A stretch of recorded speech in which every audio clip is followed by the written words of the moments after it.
নমস্কার, আপনাদের সকলকে স্বাগত শ্যামলিস কিচেনে। আজকে আমি রান্না করব একটা পুরনো দিনের খাবার, ঠাকুমা দিদিমাদের আমলে। এটা কি বলুন তো? এটা হচ্ছে বাঁধাকপি শুকনো করে রাখা। আমি জলে ভিজিয়ে রেখেছিলাম, সেটা ভালো করে পরিষ্কার করে ধুয়ে নিয়েছি। এখন প্রেসারে 3-4টে সিটি দিয়ে নেব, নিয়ে রান্নাটা করব। এটাতে আমি আলু, একটু টমেটো, কাঁচা লঙ্কা আর আদা জিরে বাটা আর গরম মশলা, ঘি দিয়ে রান্না করব। এটাতে পেঁয়াজ রসুন কিছু ব্যবহার করব না। চলুন তাহলে শুরু করা যাক। তেল গরম হয়ে গেছে, দিয়ে দিচ্ছি 2টো শুকনো লঙ্কা, একটু জিরে,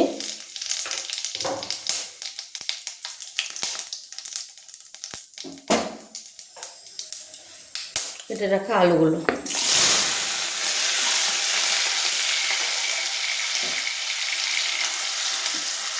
এটা আমি হালকা হালকা করে ভেজে নেব। এটা ভাজতে ভাজতে আমরা মশলাটা রেডি করে নেব।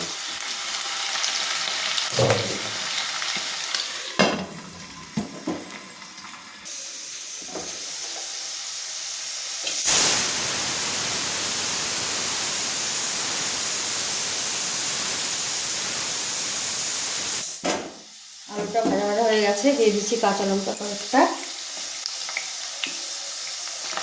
কেটে রাখা টমেটোর টুকরোগুলো, হালকা একটু নাড়াচাড়া করে নেবো আর একটু এটাকে। আলু টমেটোটা বেশ ভাজা ভাজা হয়ে গেছে, এবার আমি মশলাগুলো যোগ করতে থাকবো। দিয়ে দিচ্ছি আদা, জিরে, আর এর মধ্যে একটু আমি দারচিনি আর সাদা এলাচ 4-5টা বেটে নিয়েছি। এই রান্নাটাতে পেঁয়াজ দিয়েও রান্না করা যায়, কিন্তু আমি নিরামিষভাবেই করবো। আমরা নিরামিষটাই বেশি পছন্দ করি, কেউ চাইলে পেঁয়াজ দিয়েও করতে পারেন। দিয়ে দিচ্ছি মশলার বাটি ধোয়া জলটা,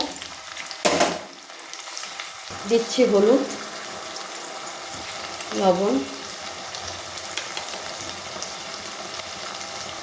মশলাটাকে একটু খানিকক্ষণ কষিয়ে নেব।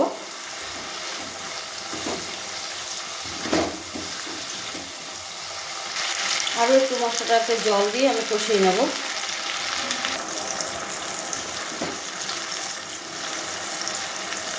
আর একটু কষানো হোক, তারপরে আমি সেদ্ধ করা শুকনো বাঁধাকপিটা মিশিয়ে দেব। মশলাটা আমার বেশ কষানো হয়ে এসেছে, দিয়ে দিচ্ছি এই বাঁধাকপিটা। সেদ্ধ করে নিয়েছিলাম প্রেসার কুকারে আমি।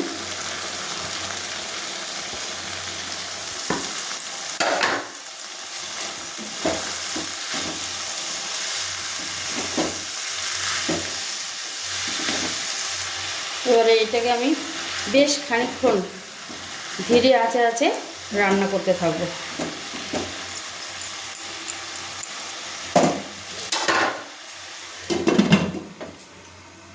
এবারে দেখি রান্নাটাকে।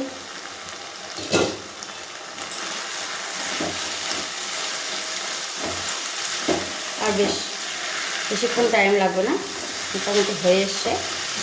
আর একটু হতে দেবো এটাকে। জানি না আপনারা কারা কারা এই রেসিপিটা খেয়েছেন, অনেকে হয়তো খেয়েই থাকবেন, কারণ আগেকার দিনে তো ফ্রিজ বা হিমঘর এই ধরনের কিছু ছিল না। 12 মাস সব রকম সবজি পাওয়া যেত না, তাই মা ঠাকুমারা দিদারা এই ধরনের বাঁধাকপি, তারপরে ফুলকপিও কিন্তু এভাবে শুকিয়ে রেখে বয়ম করে রেখে দিতে হয়। আর পরে গরম জলে ভাপিয়ে নিয়ে এইভাবে ঘি গরম মশলা দিয়ে রান্না করলে খেতে বেশ ভালোই লাগে। এখন তো আমরা সব সিজনের খাবার সব রকম, মানে 12 মাস সেই পেয়ে থাকি সব ধরনের সবজি। ওই জন্য এখন আর এগুলো মানুষ সেরকমটা করে না। এটা আগের দিনের ঐতিহ্যবাহী ধরুন খাবার বলতে গেলে। ব্যাস, আমার এটা মোটামুটি হয়ে গেছে। এবার আমি একটু গরম মশলা তো বেটে দিয়েছি, একটু ঘি ছড়িয়ে নামিয়ে নেব। দিয়ে দিচ্ছি একটু ঘি, উপর থেকে ঘি। ব্যাস, এবার এটাকে আমি নামিয়ে ফেলব। গন্ধ তো বেশ ভালোই বেরিয়েছে, আশা করি ভালো হয়েছে খেতে। রেডি আমার শুকনো বাঁধাকপির সবজি। এই রেসিপিটি আমার দিদার কাছ থেকে, আমার মায়ের শেখা, আমার মায়ের কাছ থেকে আমি শিখেছি। রেসিপিটি কেমন লাগলো? আপনাদের যদি ভালো লাগে অবশ্যই একটা লাইক করে দেবেন আর কমেন্ট করে যাবেন। তাহলে আজকের মতো টাটা।